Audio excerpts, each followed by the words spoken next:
Good morning. Welcome. Happy Wednesday.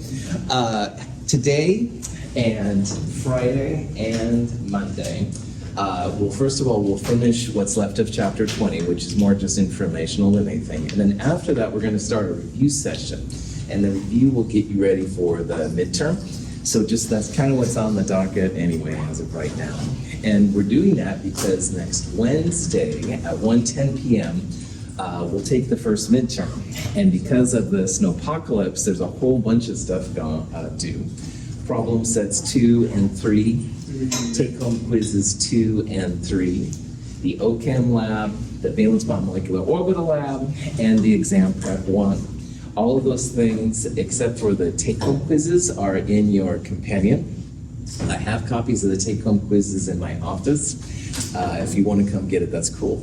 And also for Monday, make sure you bring some safety goggles and a copy of the molar mass volatile liquid lab. This is a fun lab, but goggles will be required. I do have some you can borrow, but it's cool if you have them. Yeah, Don. Did you mean Monday? You said Wednesday.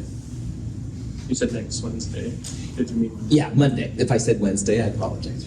Today, Friday, and Monday will be review. Maybe I got that part mixed up. Good. Other questions on that?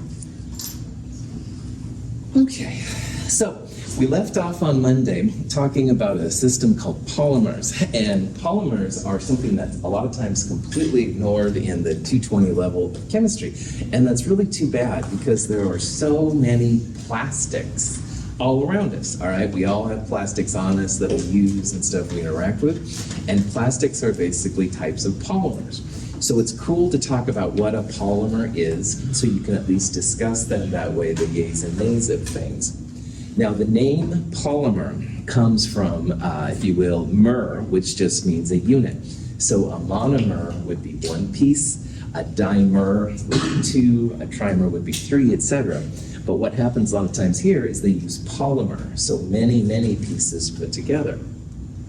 The structures look a lot different than the structures we've seen so far. They usually have the mer unit in parentheses, and then there'll be some kind of N next to it. But you can also see that there's like 2 lines right there. Now, in this case, carbon loves to have 4 bonds, like we've seen. So carbon needs to have something here and here. And what it's going to be another CH2 group right here. So like this carbon would be connected to this side, and there'll be a second CH2 on that side. And it just goes on and on and on and on and on and on and on. So these molar masses can be really, really big, much bigger than anything else we'll see outside of like biochemistry or something.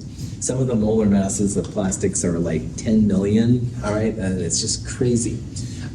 G mole minus 1, remember, means grams per mole, just another way of expressing it.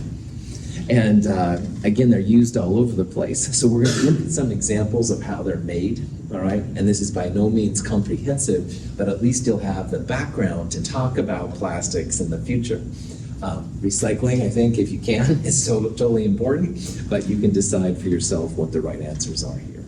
Addition polymerization begins when an organic peroxide produces free radicals. These can react with a monomer to produce another free radical.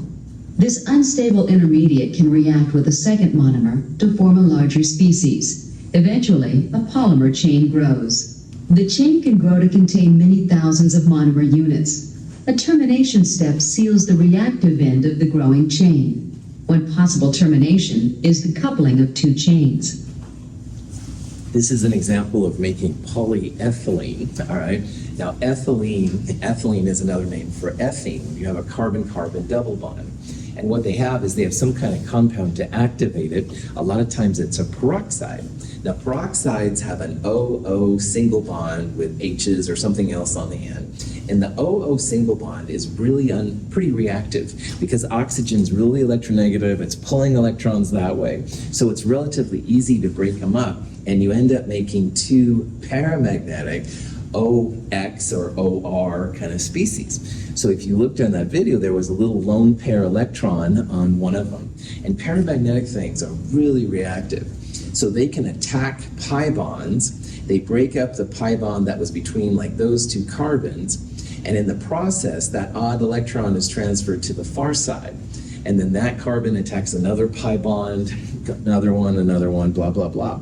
And then at the end, somehow, they have what they call the termination step, which just means that those two paramagnetic ends come together, and you end up making then just a normal kind of bond. So the plastics are actually really stable, which is both good and bad, depending on how you look at it. If you have a molar mass of about 1 million, that means there's about 360,000 of these things that come together. So it's just crazy how it goes off like that. And there's different types of plastics, different properties. Here's a better example of how this works. This compound right here is called benzyl peroxide. A lot of times the acne medications will talk about benzyl peroxide. Woohoo, now you know what it is. But anyway, it has a peroxide bond, an OO bond right there. And it's pretty unstable, all right? So if you just heat it up, look at it, fun. Then automatically that bond breaks. One electron goes to each oxygen, so you have two paramagnetic little benzyl peroxide radicals, if you will. And those, if they're given the chance, will attack anything almost around it. So in this case, with the plastics, they're attacking the pi bond, the double bond, the pi bond of the double bond and stuff.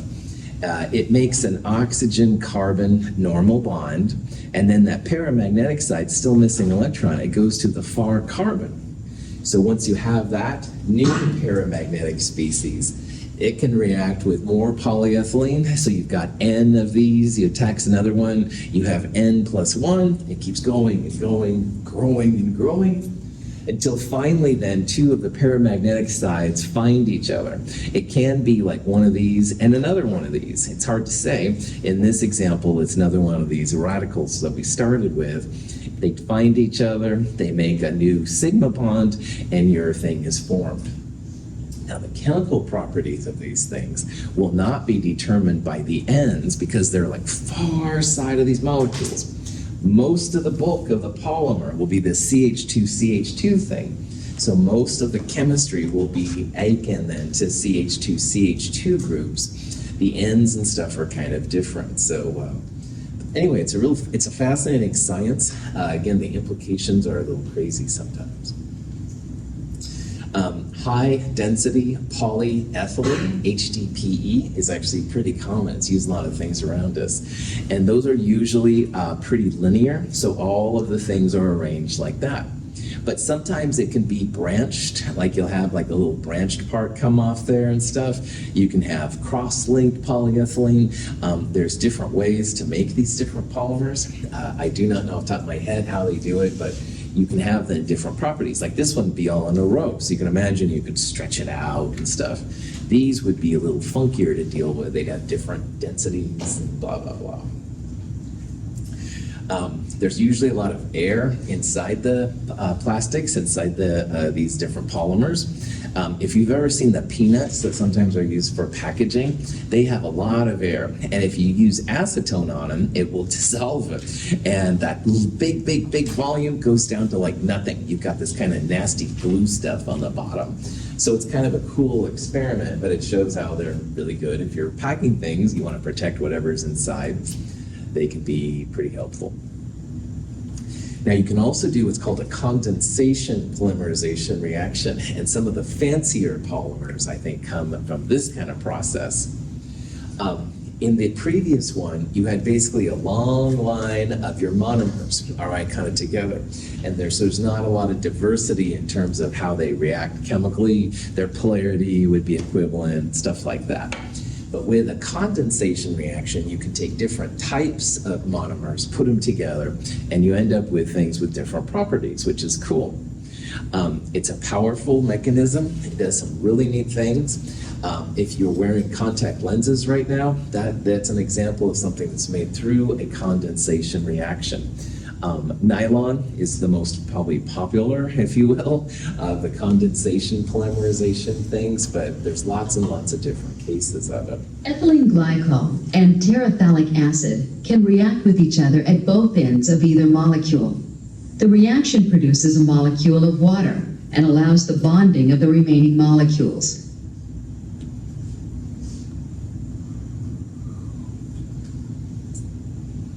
If many such molecules are available to react, a polymer chain of polyester is produced. I'll show you the exact chemical species that are used here, but this first one was ethylene glycol. That's a diol, a dialcohol with two OHs. And if you add, I think they add a little bit of acid to it, it'll react a little bit. So the H plus on one and the OH on the terephthalic acid, which is another species, which has it's a carboxylic acid with a C double bond OH on both sides. And so the OH on one and the H plus on the other combine to make water. Water's kicked out, and this thing then all of a sudden forms a bond. And you can see how it goes. So you've got alternating A, B, A, B, A, B kind of units. And for every time A and B come together, you get water out. So you can analyze the amount of water created to see like how many of the units have combined. It's really pretty cool. Up here is ethylene glycol.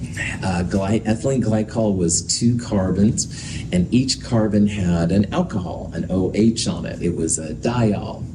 And this combines with this thing, which is terephthalic acid. This is a benzene ring. It has a carboxylic acid at the 1 spot and a second carboxylic acid group at the 4 spot. So terephthalic acid is another one of these beasts. And what happens is when they combine, water is kicked out. So you can imagine that this OH and maybe this H come out. So water is released. You end up then with a C double bond O, O, CH2, etc. bond. And it goes on and on and on from there. And so it just kind of goes crazy. Now, this is forming polyester. So if you've ever had polyester clothes, this is something that they do. It's really, really common. This is forming Kevlar. And Kevlar, of course, is used for bulletproof vests and lots of different kind of things, which is just wild. So same kind of thing. In this case, though, it's an H and a Cl, which are coming off. So HCl comes off. And this is supposedly the structure of Kevlar, which I found really interesting. But so anyway, this stuff is really powerful. A lot of things you can do with it. Jackets, clothing, a lot of times made from polyester, but you can actually take like soda bottles sometimes and recycle them, which is really cool. And if you've ever seen, balloons, of course, plastic bottles, VHS tapes, I'm sure you have a lot of those around. Anyway, all those kind of things can become from the different kind of pieces.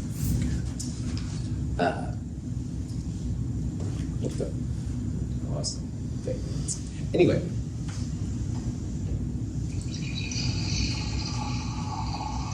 When adipoyl chloride and hexamethylene diamine come into contact, hydrogen chloride is given off and a polymer is formed.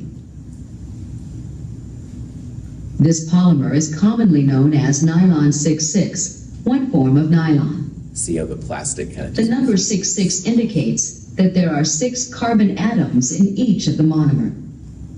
Nylon 6,6 was one of the first polymers made, and I worked with a guy at Dartmouth, and he was the one that did it. His name was Stockmeyer. If you ever read Cat's Cradle by... Anyway, it's a famous book, and he's got a thing in there, but neither here nor there. He was a big plastic guy, and at the time I was like, one of my advisors said, "Oh, you should take this class." And I'm like, oh, come on, plastics, really? Because I was into other things. But anyway, it turned out it was actually pretty fascinating, and he showed like a demo, like how this was made. I was fascinated, but anyway, in an industrial scale, they could make kilograms of it at a time and stuff, which is kind of neat. This is the actual structure, what's going on. This compound is called adipoyl chloride, all right? It has a C double bond O with a chloride off of it. And then this compound, hexamethylene diamine, which we will see in Chem 223 later, it's a diamine, all right? And amine was a nitrogen compound with carbons connected to it, so these are the carbons. Hexamethyl just means that there's 6 carbons in the middle. Don't ask me how that got started. But anyway, the Cl and the H come off just like with Kevlar. So you get HCl off instead of water, and you end up with this crazy thing. And this is where the nylon 6,6 kind of thing comes out. The 6,6 has to do with the fact that there's 6 carbons in the adipoyl chloride. There's 1, 2 on the end, and 4 in the middle. And the hexamethylene diamine has 6 carbons, so that's where the 6,6 comes from. And apparently there are other kinds of nylons that are made. Of course, nylons, the traditional clothing and stuff, and all kinds of things. Nylons are, yeah. Lots of examples of polymers, all right? Non-stick pans almost always have Teflon, and that's actually a polymer, polytetrafluoroethylene. Now, if you want to get nervous about this, you can read about what they call the forever chemicals. And Nadia on Monday was mentioning how the microplastics were getting in. Teflon is considered a forever chemical. It's hard to get out of our bodies, hard to react. But it is used for better and worse in almost everything. So go chemistry. Fabric, polyester, polyacrylonitrile are used in lots of clothing, stuff like that. So that can be kind of neat. Soda bottles, milk bottles and stuff usually use HDPE, high density polyethylene, so a little bit more compact. Styrofoam, if you've ever gotten a thing, is usually polystyrene. Originally, the method used to make polystyrene was really bad for the environment. They have cleaned it up a little bit, but you still have the styrofoam at the end of the day, so decide what you want. Saran wrap, if you ever put that over plastic wrap over something, that's actually a type of a polymer as well. Contact lenses, I mentioned already, are super important, but probably one of my personal favorites is bubblegum. Woohoo! Bubblegum is an example of what they call a copolymer. Copolymer means that two pieces are combined. This is a compound called styrene. It's a benzene ring with essentially an ethene connected to it. And this compound is called butadiene, technically 1,3-butadiene. But anyway, it's got two double bonds. And when you combine it in the right way, you can make bubble gum. You're not really supposed to swallow it. It's probably not going to kill you, but it is probably the best. Your digestive system may have issues getting out and stuff. So, but woohoo, now you know the base of what bubble gum is. If you ever played with slime, all right, yeah, I need to get out, but that's another type of a thing. So there's lots of examples of kind of fun, silly things you can do with these as well. Just realize they're all around, all right? They've made our society, I think, overall more powerful, but we have to deal with the consequences. Plastics getting in the environment, greenhouse gases are still applying, all those kind of things. Anyway, I do recommend that you try to recycle plastics whenever you can. And if you look on almost all plastic things, there'll be this number in a triangle. And the number refers to the type of plastic it is. So PETE is polyethylene terephthalate, HDPEV, et cetera, et cetera. In Oregon, it's pretty easy to recycle 2, 4, and 6. 1, 3, and 5 sometimes are a little bit trickier. Different kind of processes involved. And number 7 is the hardest one to do because it's basically just everything else, all right?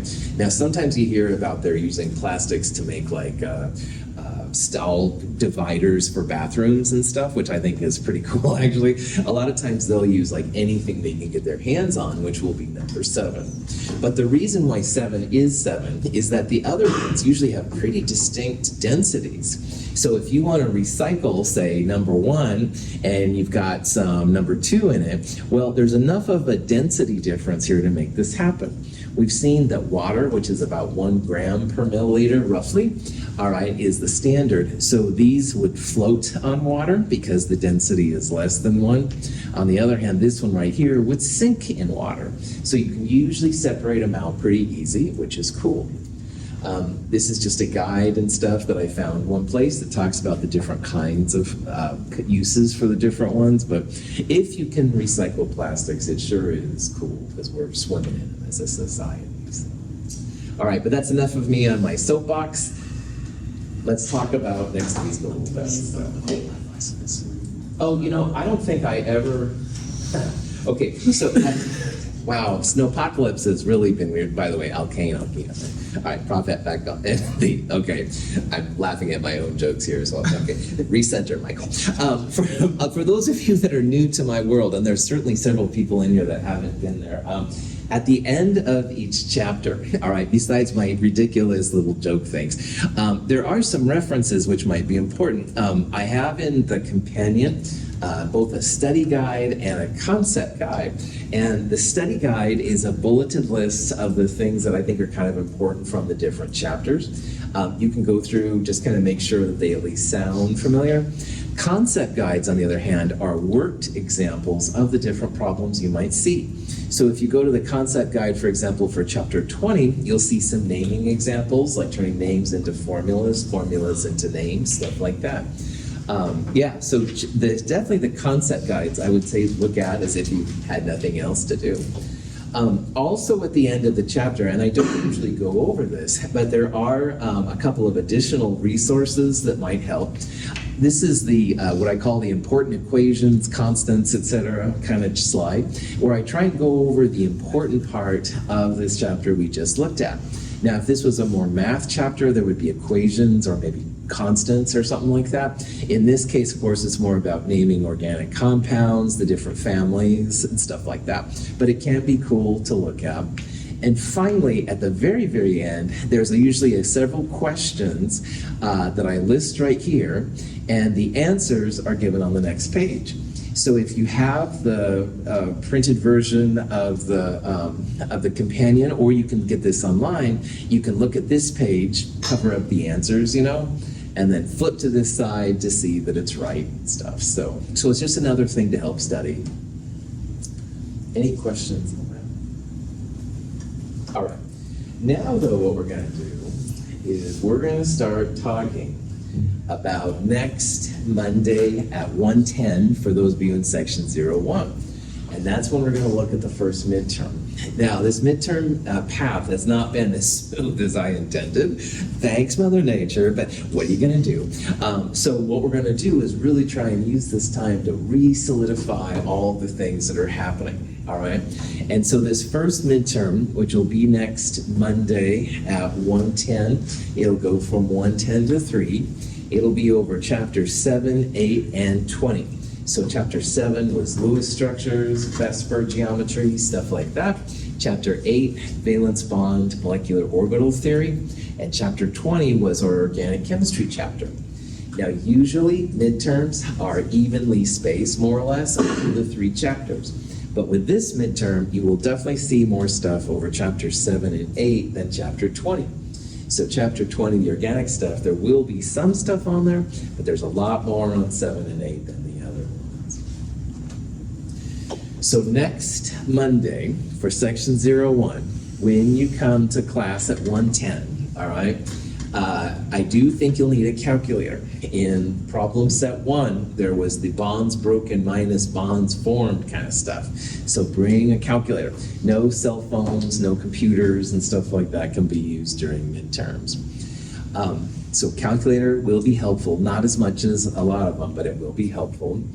You can bring a note sheet, all right? The note sheet is one 8.5 by 11 piece of paper. Both sides are awesome. And anything you want to put on there is totally cool. You will need to staple that to the back of the midterm. I just like to look at what you're using. You will get the note sheet back though. So just make sure you staple it and stuff and you'll get it back. A lot of stuff due because of snow, all right? The valence bond molecular orbital lab, which we looked at on Monday, will be due, as well as the organic chemistry lab. Also the 2 problem sets, so problem set 2, which we did talk about on Monday, and problem set 3 over organic chemistry. The 2 take-home quizzes over quiz 2 and 3 are going to be due, and also the exam prep worksheet. Now, if you're new to my world, an exam prep is a single-page, double-sided worksheet where the question is given, the answer is provided, and your goal is just to fill in the blanks, show the work, how you go from the question to the answer. So you know what the answer is, you've got all the information, show your work, how you go from start to finish. Problem set 3 and take-home quiz 3 and the organic chemistry lab, people usually find a little bit more chill than the other stuff. So that's why this week we've been focusing so hard on VBMO. That's more important. If you want though, and like I said, if you'd like to come today at 1:10 p.m., to join my section H1 group, that would be fantastic. And today at 1:10, we'll start by going over problem set number 3. We'll go over it. People can ask questions, jazz like that. And then at lab, roughly 3 o'clock or so, we'll go over the organic chemistry lab. And we can use model kits and stuff like that. Those are absolutely optional for all of you. They're not required. But if you want, I would be honored to see you. Questions on any of that?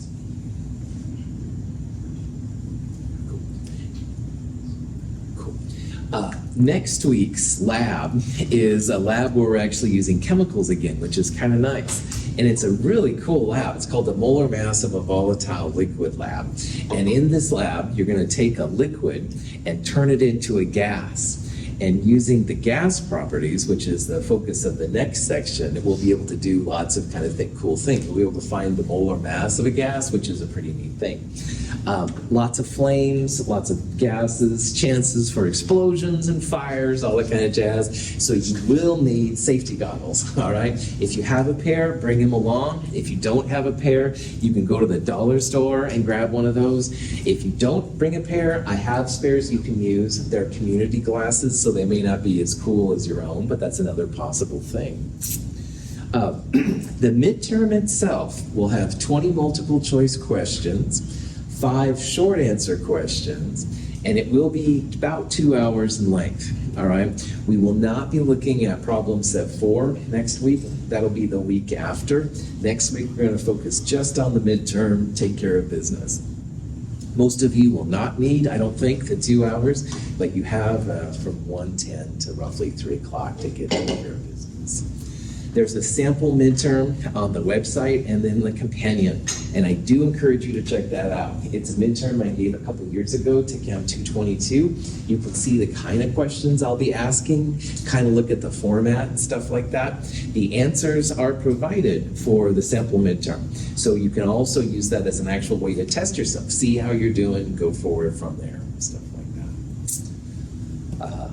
I'll return your midterm the following week. When you turn in quiz 4 to me, I'll give you back the midterm and all this kind of stuff. You can see how you're doing. The midterm will have a summary sheet on the end, which says kind of like how you're doing in the class as of this point. Any questions? Okay. Oh, there we go. Return the following week with the summary sheet. Yeah, so it's pretty chill. So like I said, today, Friday, and Monday, we're just gonna review. All right, we'll go through these examples. If we have more time, we'll do some examples on the chalkboard, stuff like that. Take care of business. Any questions? If you do have questions, remember you can always ask me. There's no dumb questions in my class. All right, let's start this review thing up here. So we're going to start back with chapter 7 kind of questions and move our way to the organic chemistry kind of questions. And this is one from, seems like a long time ago now, and we're trying to find out which one of those is an invalid Lewis dot structure. So see if you can figure out which one it is. If you have an iClicker, of course you can participate and put an answer in, but also if you just have paper, you can try and figure out which one it is, write it down or make a note as which one you think it is, and we'll talk in a little bit about which one is not a valid Lewis structure.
Okay, there's a couple different ways to attack this problem, but what I want to do is just go through again how to draw a Lewis structure, because that's the fundamental basis of this whole midterm. So let's say we were going to do C, HCN, all right? Well, first thing you got to do is count electrons. So hydrogen is 1, carbon is 4, nitrogen is 5. That's 10 valence electrons total. If you divide by 2, that's 5 pairs of electrons. Then you want to put the atoms around where the central atom is in the middle and the outside one will be connected. Is hydrogen ever in the middle? Absolutely. Not good. That would make me a little nervous. No, it's all good. You told me that. Yeah, hydrogen can only handle one bond, and a central atom is going to have more than one possible linkage. So it's not going to be hydrogen. What it'll be is usually carbon. Now, the ultimate answer for what goes in the middle is it's the lowest electronegative atom. This is a cheesy periodic table. Hydrogen up here, helium right there, francium down here, and we'll say radon is down here. All right. The most electronegative atom of all is fluorine. So electronegativity increases as you go up and to the right. So what that means is fluorine is the most electronegative, and as you get farther from fluorine, it's less electronegative. And why that's important is because we're trying to decide here if carbon or nitrogen is going to be the middle atom. It's probably going to be carbon, because next to fluorine is oxygen, number 2 on the electrochemistry list, electronegativity. Right next to that, though, is nitrogen. Nitrogen is pretty high on the scale, and carbon is farther from that. So by default, we would assume that the carbon is in the middle. Now, there is a structure where nitrogen's in the middle, but it's very reactive. So unless you knew more about it, you would by default put the carbon in the middle right there. Questions on any of that? Cool. Now, 5 pairs. We've got to connect the outer atoms to the inner atoms to make sure they don't float away. Hydrogen's actually really happy here because it only needs 1 bond. So I've used up 2 of my pairs. I have 3 pairs left. And with everything left, you put lone pairs on the outer atoms first. And if you have any left over, put them on the middle. Don't start making double bonds at this point, all right? Because you don't know for sure yet if you'll need any, how many, blah, blah, blah. So outer atom means nitrogen. 1, 2, 3. And I've used up all my pairs. At this point now, you can look and see, is carbon need any? And absolutely, carbon must have 4 pairs around it, all right? Must have 4 pairs. Nitrogen has its 4 pairs, but carbon needs it too. So what we would do is we would then take them apart like that, make a triple bond, and that would be the structure for HCN. And that's the same as C, so that looks legit. Any questions though on making the Lewis structure? Oh, okay. Now, let's look at B, NO-1. So first of all, count out valence electrons, nitrogen 5, oxygen 6. -1 means to add 1. Remember, negative means to add electrons, positive means to take them away. So this thing has 12 valence electrons, divide by 2, 6 pairs. For these kind, it doesn't really matter which one's in the middle because there's only 2 atoms, so no problem. So I'm just going to put NO right next to each other. Like before, I'm going to connect the atoms together with a sigma bond, a single bond. That's 1 of my 6 pairs. I have 5 pairs left. So now I want to put them on the outside atoms first. There's no central atom. Between oxygen and nitrogen, oxygen is closer to fluorine. It wants lone pairs more than nitrogen does. So I would put lone pairs on the oxygen first, 1, 2, 3, and any pairs that are left over, I would put them on nitrogen. Now, oxygen has an octet. It's got 4 pairs, 3 lone pairs and a bonding pair. It's happy. The nitrogen here has 2 lone pairs and a bonding pair, only 3 pairs. And remember, these group 2s, they must have at least 4 pairs. So what I would do here is I would make a double bond to that oxygen. That'll give the nitrogen 1, 2, 3, 4 pairs, 2 bonding and 2 lone pairs. The oxygen still has its octet and stuff, so it's happy. And if you look at this, that is not the structure that we see in B. B has a totally different structure. So the punchline here is that, yeah, B is the one that's not correct. If you think about NO with a triple bond, all right, what we could do is we could somehow erase one of these pairs. Let's erase this one right here. Well then, yeah, now oxygen only has 1, 2, 3. You could make a triple bond like that. So erasing this means I'd have 1 less pair. So instead of 6 pairs, I would have started with 5. And you can do that by having a positive 1. Because positive 1 means we take away, we'd have only 10 electrons, 5 pairs, and stuff like that. So you can interpret Lewis structures to figure out which one it is, but it's better if you could just go through and see what's going on. So besides going over Lewis structures and all that kind of jazz, this also helps everybody remember that, yeah, negative means to add electrons to the Lewis structure. Positive means to take away electrons from their valence electrons. Any questions on that? Now let's see if you can figure out which of these is not a good Lewis structure. And it's something a little bit different than what we talked about just now.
So in the Lewis structures I drew earlier, I was always trying to make sure that everything has an octet, all right?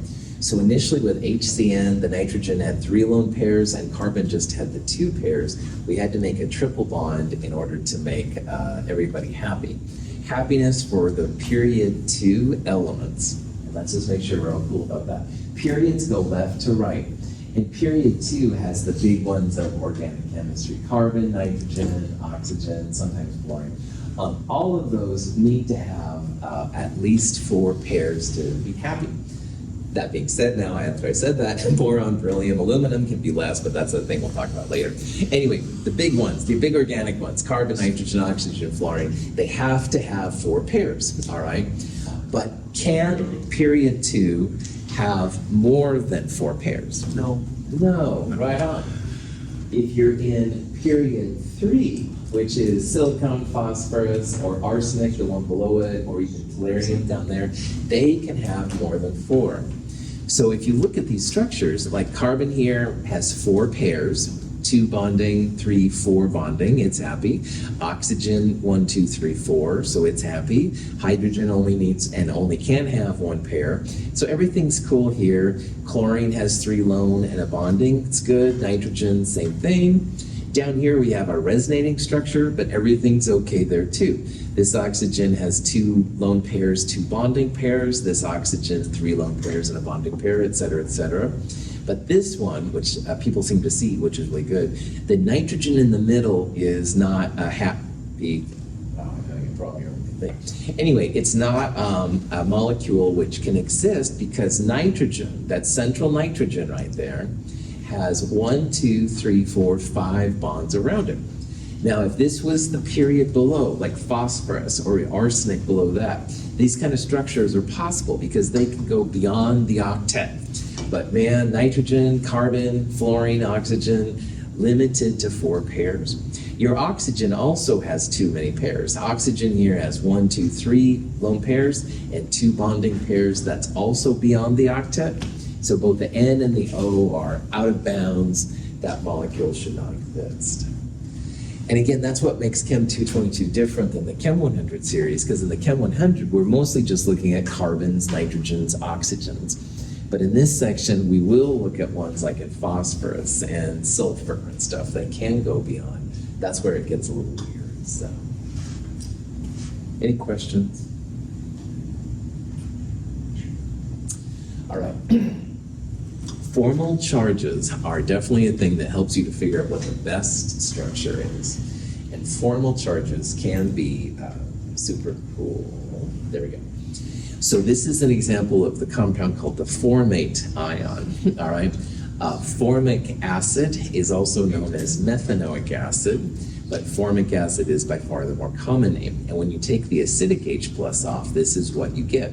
So see if you can figure out what the formal charges are for this oxygen, carbon, and oxygen atom.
Okay, the official definition of formal charge is it's a number, and it comes from the group number minus the lone pair electrons, LPE, minus the number of bonds.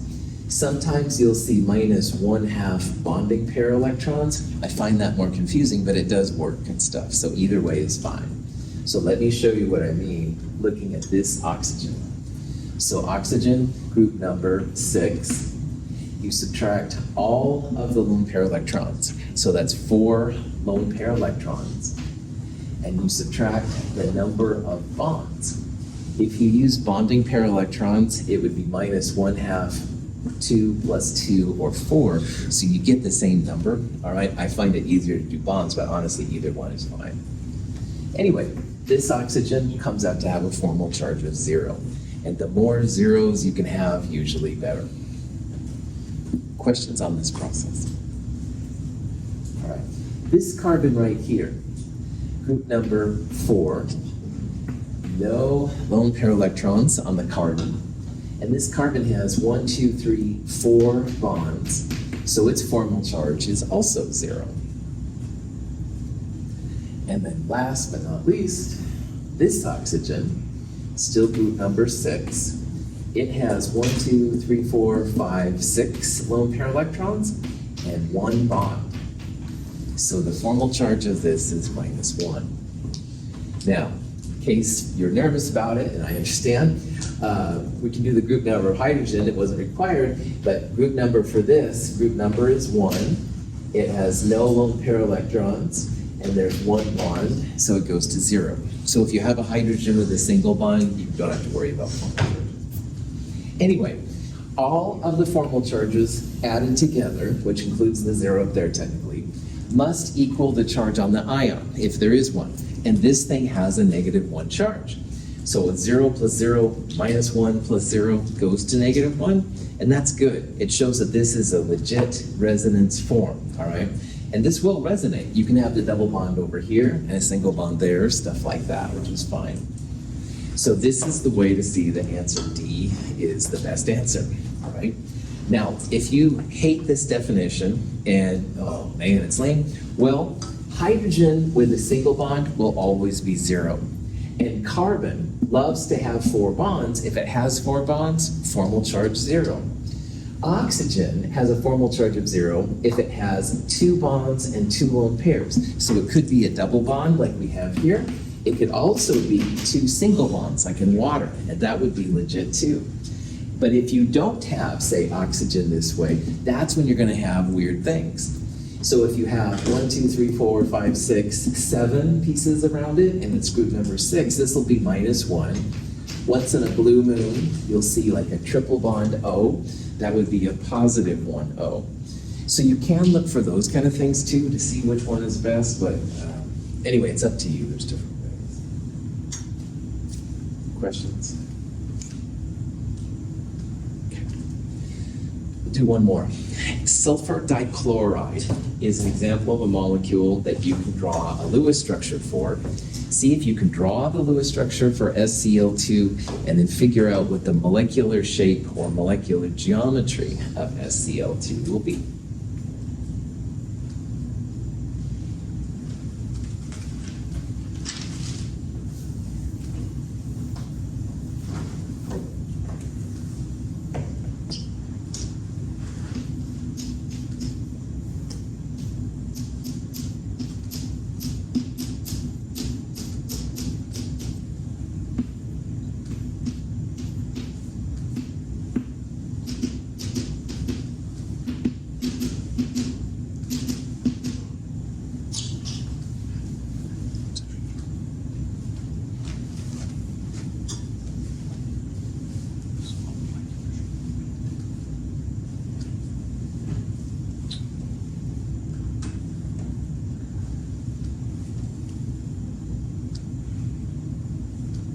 Okay, I definitely had less time than I thought I had. Bad instructor.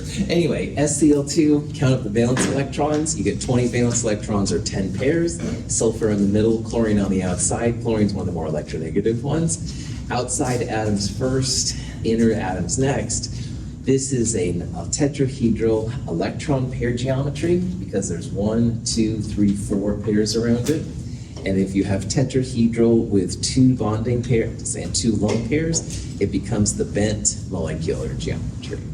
I'll tackle this again on Friday, so we'll go over this in a little bit more detail on Friday. So, any questions? Have a great day.